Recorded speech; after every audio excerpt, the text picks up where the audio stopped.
Hello बच्चों, कैसे हैं आप लोग बेटा। Welcome back. बायोनिधि पर आप सबका स्वागत है। तो लाइफ प्रोसेस में लास्ट जो प्रोसेस है एक्सक्रीशन इन ऑर्गेनिज्म, प्लांट और एनिमल्स दोनों की बात करेंगे। Removal of metabolic waste from the body of organism. और एक होता है बेटा, हमने न्यूट्रिशन प्रोसेस में पढ़ा था इजेशन। तो दोनों में बच्चे बहुत ज्यादा कंफ्यूज होते हैं। दोनों में बेसिक डिफरेंस क्या है? ये है रिमूवल ऑफ अनडाइजेस्टेड वेस्ट। दोनों का फर्क समझ में आया? अनडाइजेस्टेड वेस्ट जब हमारी बॉडी से बाहर निकलता है थ्रू एनस, उसको हम क्या कहते हैं बेटा? उसको कहा जाता है इजेशन। लेकिन जो मेटाबॉलिक वेस्ट है बॉडी से जब बाहर जाता है तो उसको हम कह देते हैं एक्सक्रीशन। एक्सक्रीशन में जो सब्सटेंसेस रिमूव होते हैं बॉडी से, they are mainly nitrogenous substances. और अगर ये नाइट्रोजनस सब्सटेंसेस बॉडी में बहुत लंबे टाइम तक रह जाएं तो they can be toxic, they can be poisonous. इसीलिए इन सब्सटेंसेस को बॉडी से रिमूव करना बहुत जरूरी हो जाता है। And depending upon type of nitrogen waste there are different type of organisms. तीन टाइप के ऑर्गेनिजम्स मेनली होते हैं, अमोनोटेलिक,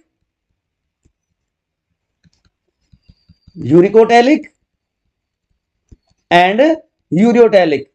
आप में से अगर किसी को पता है कि हम एज अ ह्यूमन बीइंग इनमें से कौन सी कैटेगरी में आते हैं तो प्लीज एक बार कमेंट सेक्शन में लिख के बता दीजिए। अमोनोटेलिक, जब अमोनिया मेन वेस्ट हो,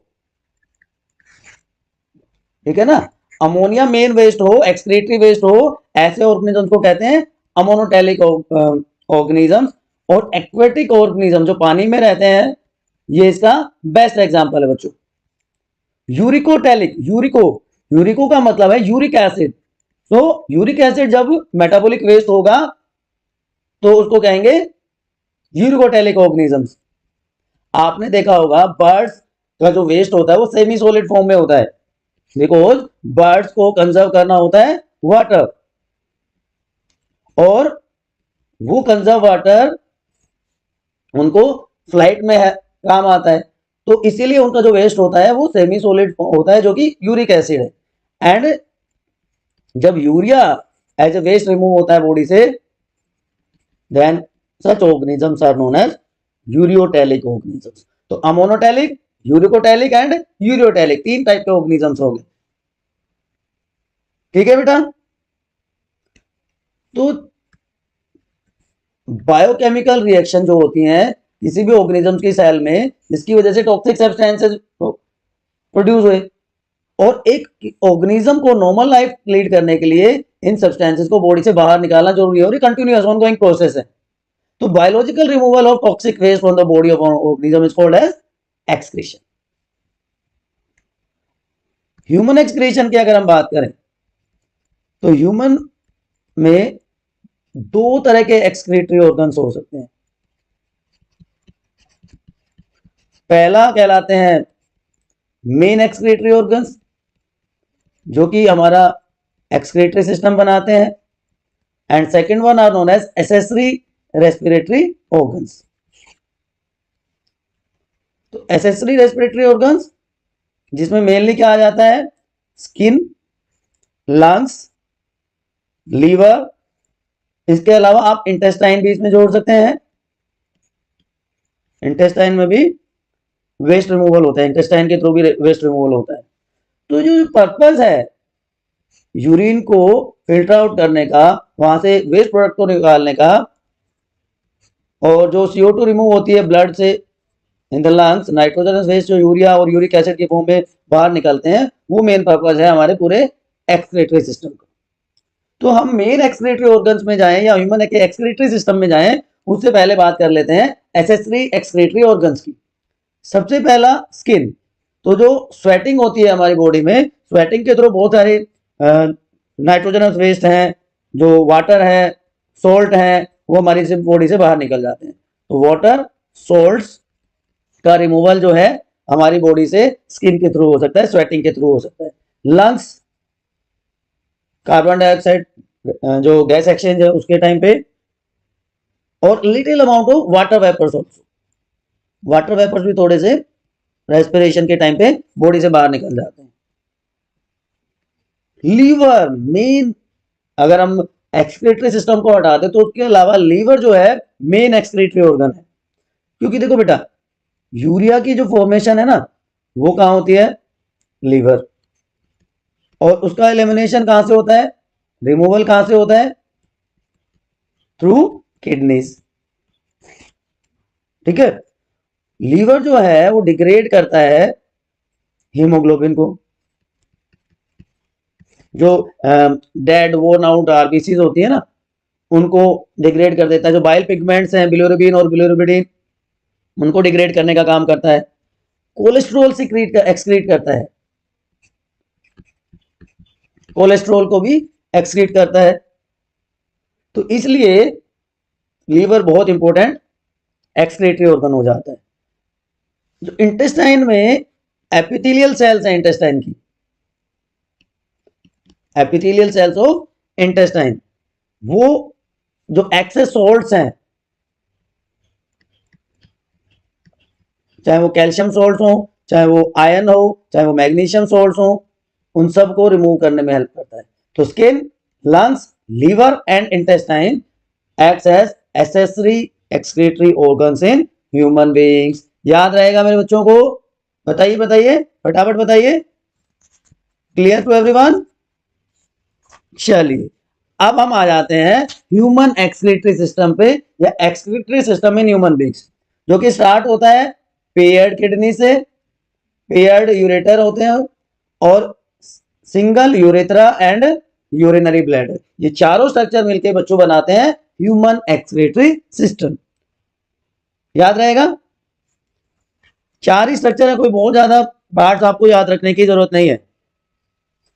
तो हम कहते हैं ना फर्स्ट थिंग फर्स्ट, किडनी से सबसे पहले स्टार्ट करते हैं।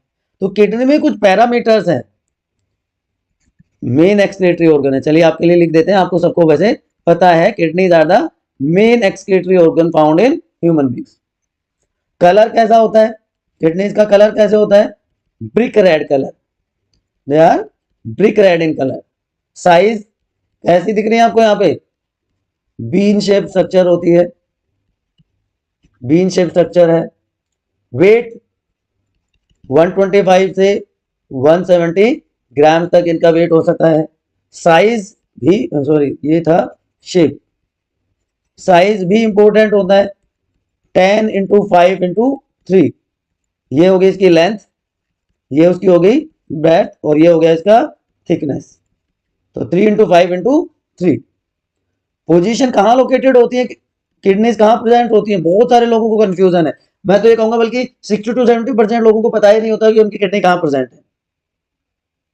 Either side of vertebral column, अगर ये हमारा वर्टिब्रल कॉलम है तो उसके दोनों साइड में पेयर्ड किडनीज प्रेजेंट होती है बच्चों। ठीक है, तो bean shape reddish brown colour structure, जो कि वेट 125 से 170 ग्राम तक है, डायमेंशन 10 इंटू 5 इंटू 3 है, और वो वर्टिब्रल कॉलम के दोनों साइड में प्रेजेंट है। वो मेन एक्सक्रीटरी ऑर्गन है ह्यूमन बीइंग्स का। ठीक, याद रह जाएगा।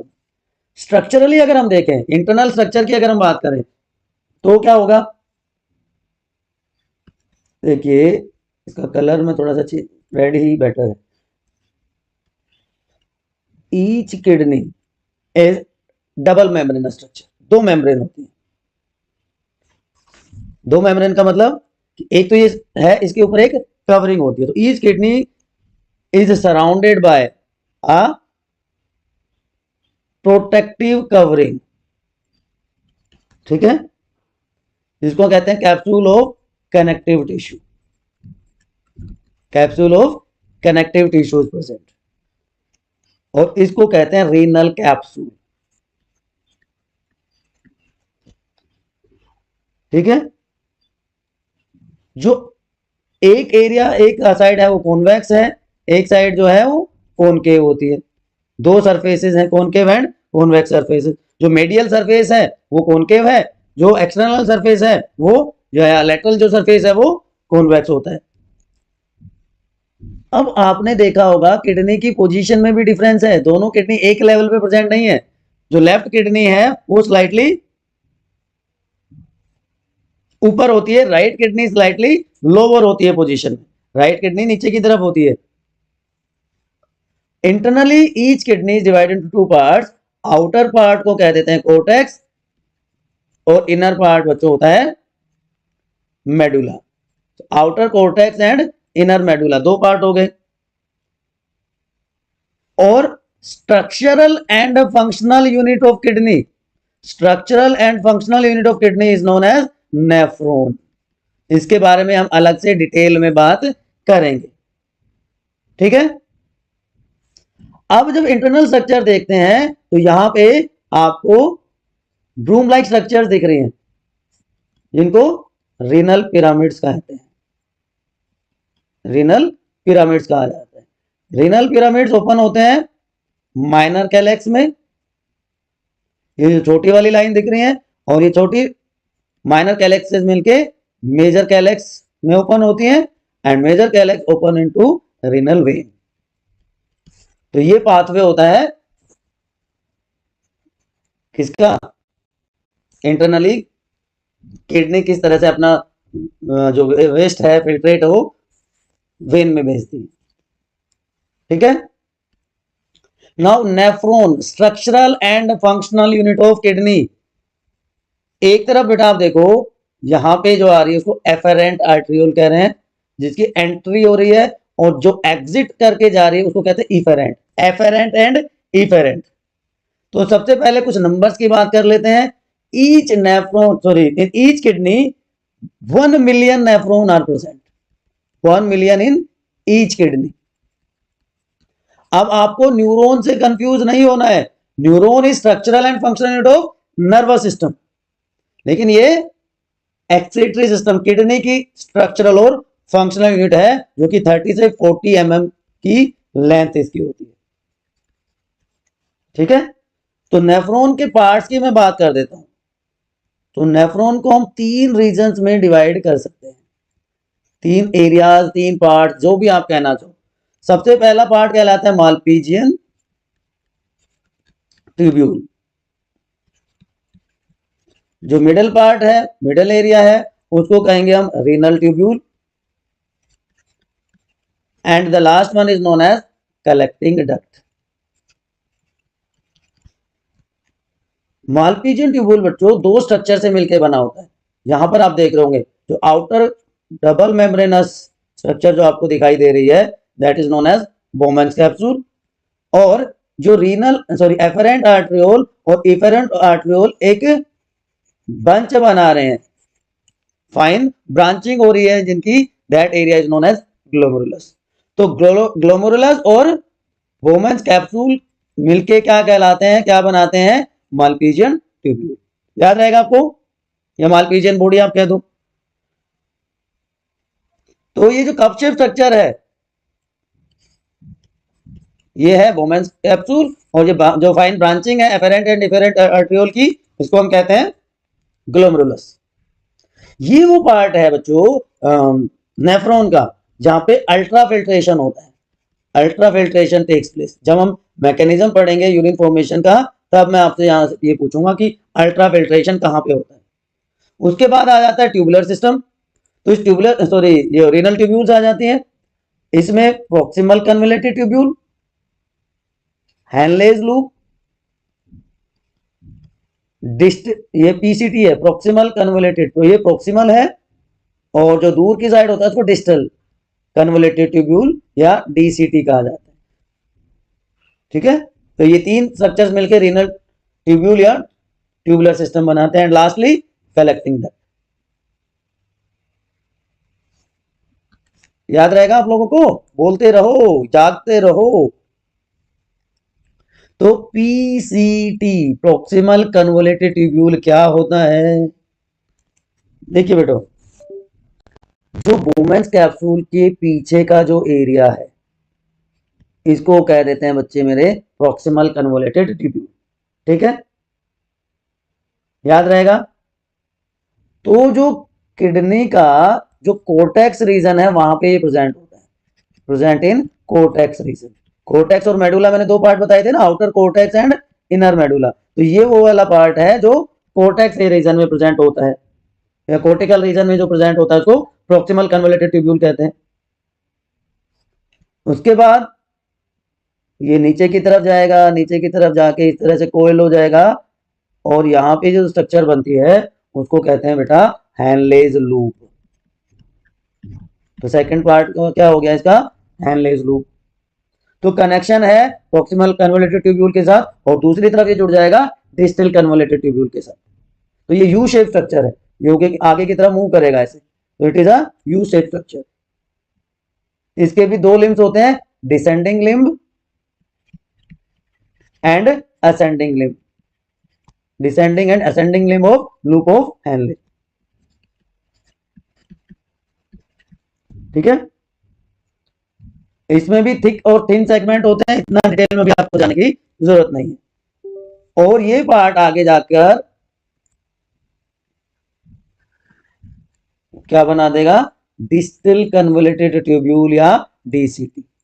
पास वाला प्रॉक्सिमल, दूर वाला डिस्टल कन्वोल्यूटेड ट्यूब्यूल। ठीक है, तो एक तरफ प्रॉक्सिमल था, दूसरी तरफ डिस्टल ट्यूब्यूल। तो डीसीटी दूसरी ट्यूब है, कोयल ट्यूब का पार्ट है जो असेंडिंग लिम्फ से जुड़ा होता है और ये भी रीनल कोर्टेक्स में ही प्रेजेंट होगा। ये भी कोर्टिकल रीजन में। नीचे का पार्ट क्या हो गया, ये वाला पार्ट क्या हो गया, मेडुलरी पार्ट। अब ये सारा का सारा पार्ट ओपन होता है एक लंबी सी ट्यूब में, एक कंटिन्यूअस ट्यूब है जिसको कलेक्टिंग डक्ट कहते हैं बच्चों। ठीक है ना, यहां पे ये क्या आ रही है, ये आ रही है कलेक्टिंग ट्यूब्यूल्स और बहुत सारे कलेक्टिंग ट्यूब्यूल्स ओपन हो जाती है किसमें, कलेक्टिंग डक्ट में, है ना। ये सारी की सारी यहाँ आके ओपन हो रही। तो डीसीटी से क्या बन गया, कलेक्टिंग ट्यूब्यूल्स, और बहुत सारे कलेक्टिंग ट्यूब्यूल्स ओपन जहां पे हो रही है वो लार्ज ट्यूब क्या कहलाती है, कलेक्टिंग डक्ट। अब ये कलेक्टिंग डक्ट नीचे की तरफ ट्रेवल करती है मेडुलरी रीजन में और आगे जाकर ओपन हो जाती है यूरेथ्रल, यूरिनरी ट्यूब में, और वो सारा पार्ट इसमें आ जाएगा, यूरेटर में वो ओपन हो जाएगी। तो पहला पार्ट हमने किया, पहले पार्ट के बारे में हमने डिस्कस कर लिया, क्या क्या था इसमें, क्या क्या सारी स्ट्रक्चर्स थी। ठीक है, किडनी की बात करी हमने, पेट स्ट्रक्चर्स की बात करी। उसके बाद दूसरा पार्ट क्या आता है, दूसरा इंपॉर्टेंट स्ट्रक्चर क्या था, ह्यूमन एक्सक्रीटरी सिस्टम का यूरेटर या यूरिनरी ट्यूब भी इसको कहते हैं बच्चों, यूरेटर और यूरिनरी ट्यूब, ये भी पेयर्ड स्ट्रक्चर है। These are also paired structure. अरे यार क्या हो रहा है इसमें, these are also paired structures. ठीक है, तो जो कर्व्ड पार्ट होता है किडनी का, एक सेकंड बेटा मैं इसका कनेक्शन एक बार ठीक कर लेता हूं। तो जो कर्व्ड पार्ट होता है ना किडनी का, ये वाला, इसको कहते हैं हाइलम या हाइलस। तो यहां से ये जो दो ट्यूब निकलती हैं, इनको ही तो हम क्या कहते हैं, यूरेटर या यूरिनरी ट्यूब्स, है ना। ये एक ट्यूब होती है बच्चों लगभग 30 centimetre long, nearly 30 centimetre long tube है, जिसका डायमीटर होता है 3 to 4 मिलीमीटर। और ये दोनों की दोनों ट्यूब नीचे की तरफ ट्रेवल करती हैं and they open into urinary bladder. ठीक है, तो तीसरा पार्ट क्या आ जाएगा, थर्ड पार्ट क्या आ जाएगा, third part is urinary bladder. ये वो सैक लाइक स्ट्रक्चर है जहां पे यूरिन टेम्परली स्टोर होता है। तो दोनों की दोनों यूरेटर यहां पे ओपन हो रही है, तो ये दो ओपनिंग तो यूरेटर की होगी और एक ओपनिंग यहां पे होती है किसकी, यूरेथ्रा की। एक ओपनिंग यहां पे यूरेथ्रा की होती है। तो इन तीन ओपनिंग की वजह से यहां पे एक ट्राइंगल शेप स्ट्रक्चर बन जाता है जिसको कहते हैं बच्चों ट्राइगोन। ठीक है ना, तो ये पियर शेप स्ट्रक्चर जो है कि जो कि हाईली फ्लेक्सिबल है क्योंकि ये बना होता है मसल्स का। तो उन मसल के कॉन्ट्रैक्शन और रिलैक्सेशन की वजह से जो यूरिन है उसका एक्सपल्शन होता है। ठीक है ना, and last part is known as urethra. Urethra एक मस्कुलर ट्यूबुलर स्ट्रक्चर है, again it is a muscular and tubular structure. Length vary करती है मेल और फीमेल्स में। मेल यूरेथ्रा लगभग 20 सेंटीमीटर लंबा होता है, जबकि फीमेल यूरेथ्रा की लेंथ 3 to 5 सेंटीमीटर तक की होगी सिर्फ। It carries urine outside, urine का एक्सपेल्शन जो है वो यहीं से होता है। तो these were the part of human excretory system. कोई भी कंफ्यूजन है एक बार फटाफट पूछ लीजिए। उसके बाद हम बात करते हैं फिजियोलॉजी ऑफ एक्सक्रीशन की। ये इंपॉर्टेंट पार्ट है। बोमेंस capsule, proximal tubule, loop of Henley, distal convoluted tubule and collecting duct, जहां पे पूरी की पूरी ये फिजियोलॉजी को हम डिस्कस करने वाले हैं। जो ब्लड फ्लो है ना बच्चों, ब्लड फ्लो इन किडनी बहुत इंपॉर्टेंट है। आप इसकी सीक्वेंस देखिए। सबसे पहले रीनल आर्टरी, ठीक है, रीनल आर्टरी से क्या कहां पे जाएगा, एफेरेंट आर्टरियोल, एफेरेंट आर्टरियोल से कहां पे जाएगा, ग्लोमेरुलस में, from glomerulus it goes to efferent arteriole, from efferent arteriole to renal vein, या पहले venule and then renal vein, ठीक। ये पाथवे होता है ब्लड का ह्यूमन किडनी में, याद रहेगा। तो जो इम्प्योर ब्लड था, जिसको हम डीऑक्सीजनेटेड ब्लड कहते हैं, इम्प्योर और डीऑक्सीजनेटेड ब्लड कहां से एंटर करता है, रीनल आर्टरी से एंटर करता है, ठीक है। वहां से होता हुआ ये एंटर कर जाता है एफेरेंट आर्टरियोल में। यही तो डायग्राम हमने देखा था, ये जो यू शेप स्ट्रक्चर थी, यहां पे रीनल आर्टरी में आया और रीनल आर्टरी से एफेरेंट आर्टरियोल में आ गया था। एक तरफ एफेरेंट आर्टरियोल था, एक तरफ इफेरेंट, एक तरफ ए जो इम्प्योर कैरी करता है और दूसरी तरफ ई जो प्योर कैरी करेगा। और यहाँ पे जो नेटवर्क बनता है उसको क्या कहते हैं, ग्लोमेरुलस, ठीक है ना बच्चों।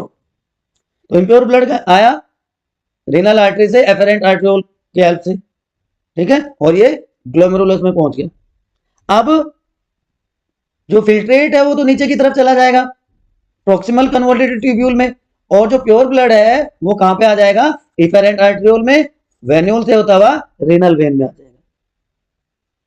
तो यहां पे पहला स्टेप हो गया अल्ट्रा फिल्ट्रेशन। मैंने पूछा था ना कहां पे होता है अल्ट्रा फिल्ट्रेशन, अल्ट्रा फिल्ट्रेशन होता है यहां पे, ठीक है, याद रहेगा आपको। तो पहला पार्ट ये एफेरेंट आर्टरियोल से इम्प्योर ब्लड आया, ये ग्लोमेरुलस बन गया, और ये इफेरेंट आर्टरियोल से प्योर ब्लड रीनल वेन में चला गया। तो पहला स्टेप जो है मैकेनिज्म ऑफ यूरिन फॉर्मेशन का, वो कहां पे होता है, बोमेंस कैप्सूल में, ठीक है, याद रहेगा। Now the second step is known as, पहला स्टेप ultra filtration, second step is selective reabsorption. वो कहां पे होगा, PCT, loop of Henle and distal convoluted tubule में, इन तीनों पार्ट में। जो लूप ऑफ हेनले है ना, वहां पे कोई एक्सचेंज नहीं होता, वहां पे सिर्फ आयनिक बैलेंस को मेंटेन किया जाता है, ऑस्मो रेगुलेशन वहां पे सिर्फ होता है। तो ट्यूबुलर रीअब्जॉर्प्शन कहां होगा। अब जो ये फिल्ट्रेट आया यहां पर प्रॉक्सिमल कन्वोल्यूटेड ट्यूब्यूल में, इसमें बहुत सारी चीजें अभी भी ऐसी हैं कि जो कि काम की हो सकती हैं, तो इसीलिए इसको सेलेक्टिव रीअब्जॉर्प्शन कहा जाता है कि अलग अलग चीजें अलग अलग पार्ट्स में रीअब्जॉर्ब हो जाएंगी। अब इस एरिया में मेनली ग्लूकोज, अमीनो एसिड्स, ये पार्ट रीअब्जॉर्ब हो जाएंगे।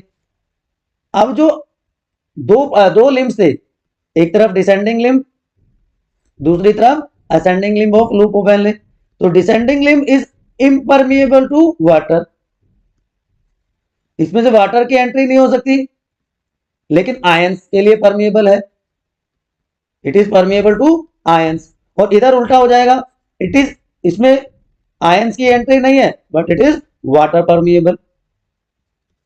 समझ में आ गया। तो वाटर का रीअब्जॉर्प्शन हो सकता है।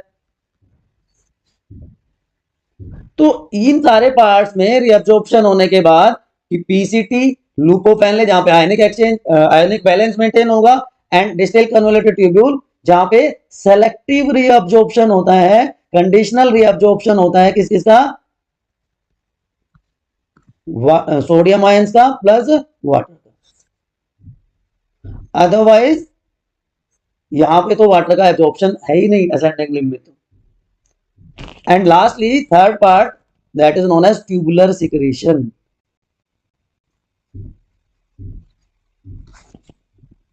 जो रीनल ट्यूब्यूल है, जो कलेक्टिंग डक्ट है, वहां पर ट्यूबुलर सिक्रेशन होता है। एक्टिव प्रोसेस है क्योंकि एनर्जी की जरूरत पड़ती है इस पूरी प्रोसेस के लिए। अब जो फिल्ट्रेट आया कलेक्टिंग ट्यूब्यूल में, इसको हम कहते हैं यूरिन, जिसमें वाटर है, इसमें यूरिया है, इसमें यूरिक एसिड हो सकता है, क्रिएटिनिन हो सकता है, ये सारे के सारे इंप्योरिटीज में प्रेजेंट होते हैं। ठीक है। अब यूरिन नेफ्रॉन से कलेक्ट होगा यूरिनरी ब्लैडर में और वहां से यूरेटर के थ्रू बॉडी से बाहर चला जाएगा।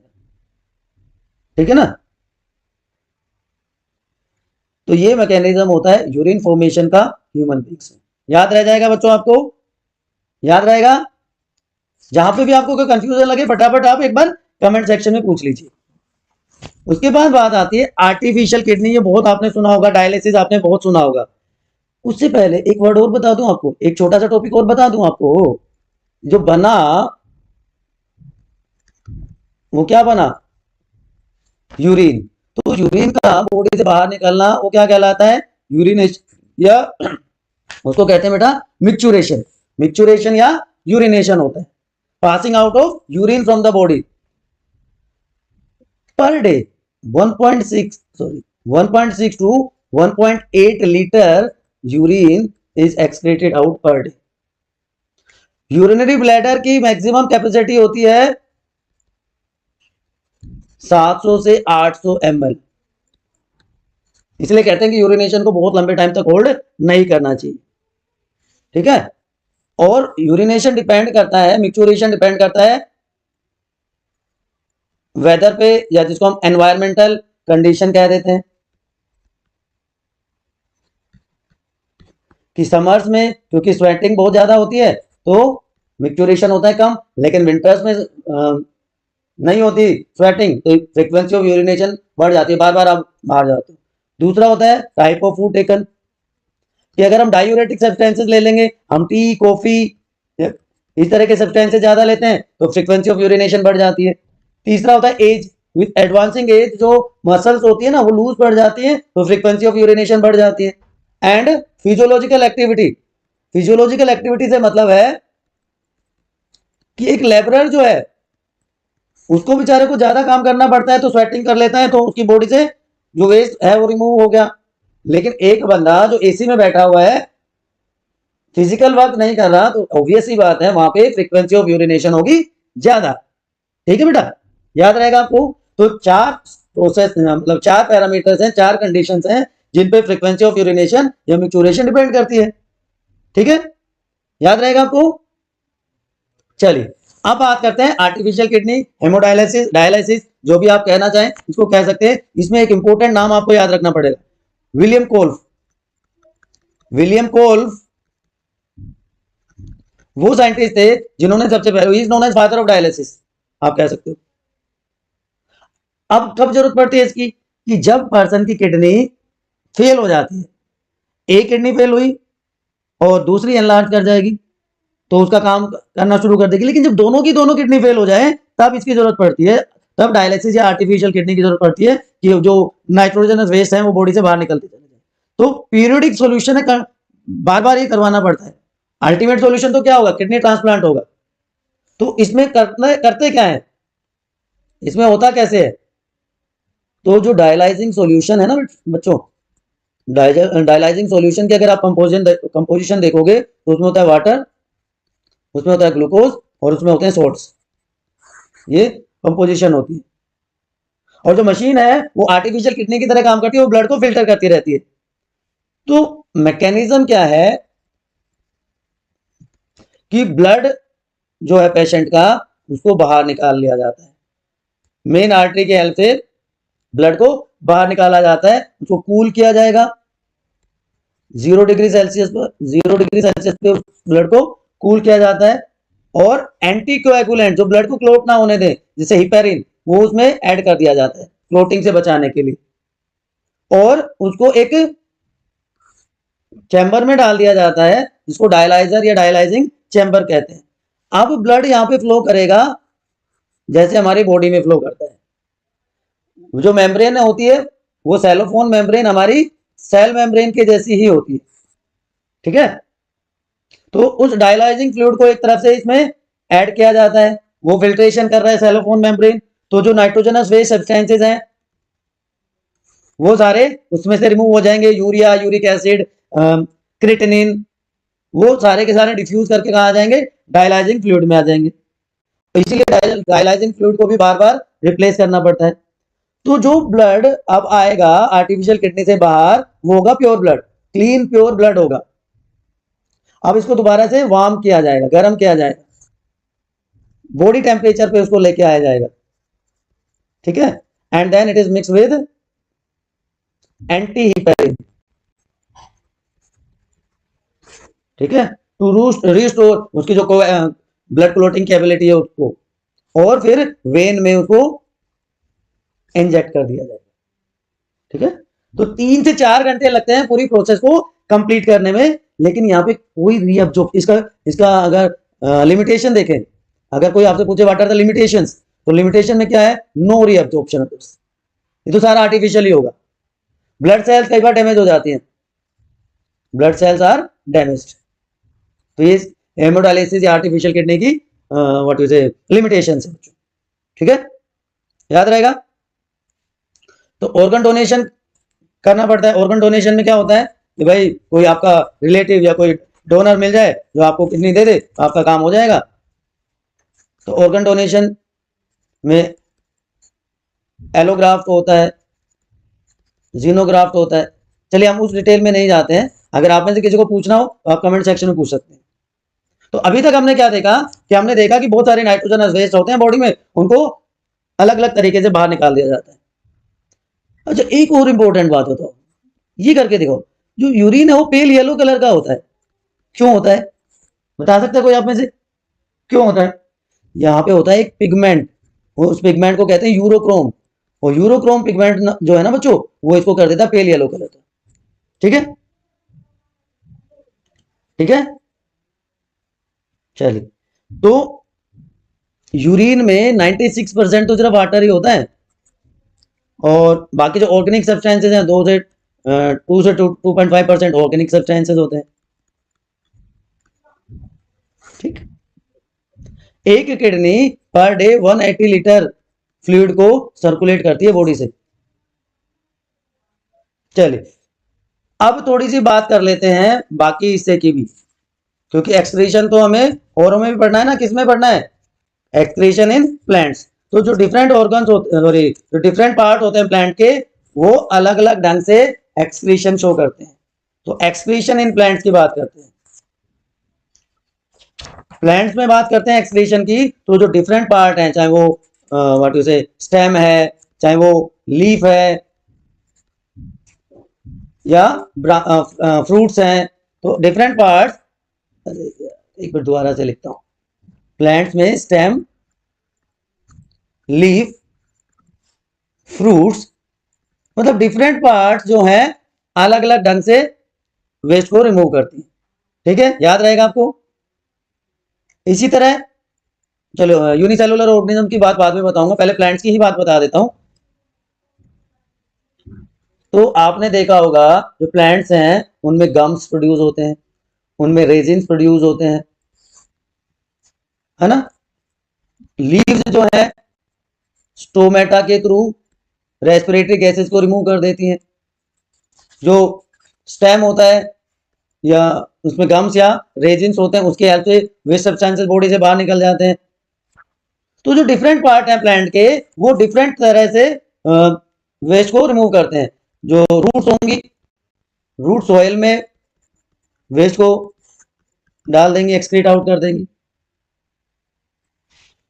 लेकिन जो ये मैकेनिज्म होता है वो वेल ऑर्गेनाइज नहीं होता, वेल डेवलप्ड नहीं होता, जैसा कि हमने ह्यूमन बींग्स के केस में देखा, जहां पे एक पूरा का पूरा सॉरी पूरा का पूरा एक सिस्टम होता है जो इस सब्सटेंसेस को बॉडी से बाहर निकालने में हेल्प करता है ना।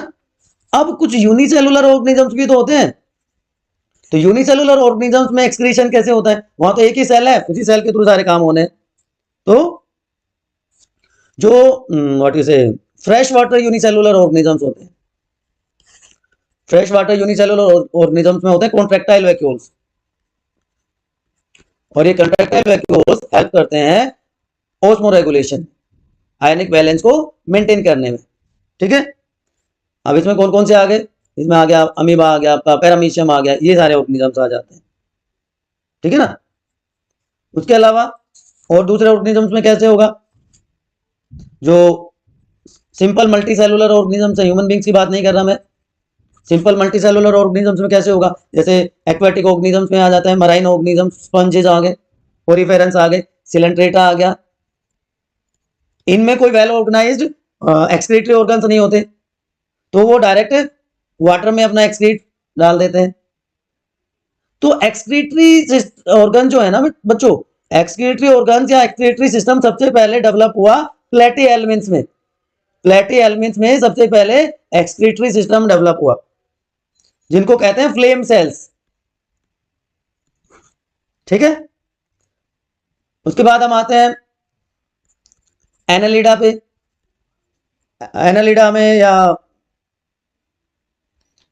क्रेस्टेशिया में, एनालिडा में जो होता है ना बच्चों, एनालिडा में होता है मालपीजियन, सॉरी नेफ्रिडिया, एनालिडा में तो हो जाएगा नेफ्रिडिया एज एक्सक्रीटरी ऑर्गन, और क्रेस्टेशिया में भी ग्रेन ग्लैंड हो जाएंगे। ये कई बार पूछ लिए जाते हैं आपके ओलंपियाड में या आपके कॉम्पिटिटिव एग्जाम में, इसलिए आपको बता रहा हूं। Insects contain Malpighian tubule as excretory organ. Kidney molluscs में होती है, मोलस्क में यहां से किडनी डेवलप होना शुरू हो गई, और सारे के सारे वर्टिब्रेट्स में तो किडनी ही एक्सक्रीटरी ऑर्गन होती है। तो ये बात हो गई सारे के सारे अलग अलग टाइप के ऑर्गेनिजम्स में। देखिए बेटा, प्लांट में बिल्कुल सिंपल है, अलग अलग पार्ट है, अलग अलग तरह से वेस्ट को रिमूव कर रहे हैं। रूट्स हैं, सीधा सोइल में डाल दिया, लीव्स हैं, रेस्पिरेटरी गैसेस स्टोमेटा के थ्रू या ट्रांसपिरेशन के थ्रू वाटर का लॉस हो गया। फिर जो स्टेम है उसमें बाक और गम्स हैं, रेजिन्स हैं, उनके थ्रू वेस्ट बाहर निकल गए। अलग अलग यूनिसेलुलर और मल्टीसेलुलर ऑर्गेनिज्म का मैंने ऑलरेडी आपको बता दिया। और जो हायर कॉम्प्लेक्स ऑर्गेनिजम्स है, वर्टिब्रेट्स हैं, जिसमें ह्यूमन बींग्स आ जाता है, उसमें वेल ऑर्गेनाइज सिस्टम होता है, उसकी हमने पूरी की पूरी डिटेल पढ़ ली। ठीक है ना बच्चों, कोई कंफ्यूजन, कोई किंतु परंतु? अगर नहीं है मेरे बच्चों, तो करना क्या है, आपके जो समस्याएं हैं, आपके जो डाउट्स हैं, वो पूछ लेने बायोनीति पर, कमेंट सेक्शन में फटाफट। ठीक है, अगर आप चैनल पर नए हैं तो सब्सक्राइब कर लेना है, शेयर कर देना है, और एक लाइक ठोक देना है।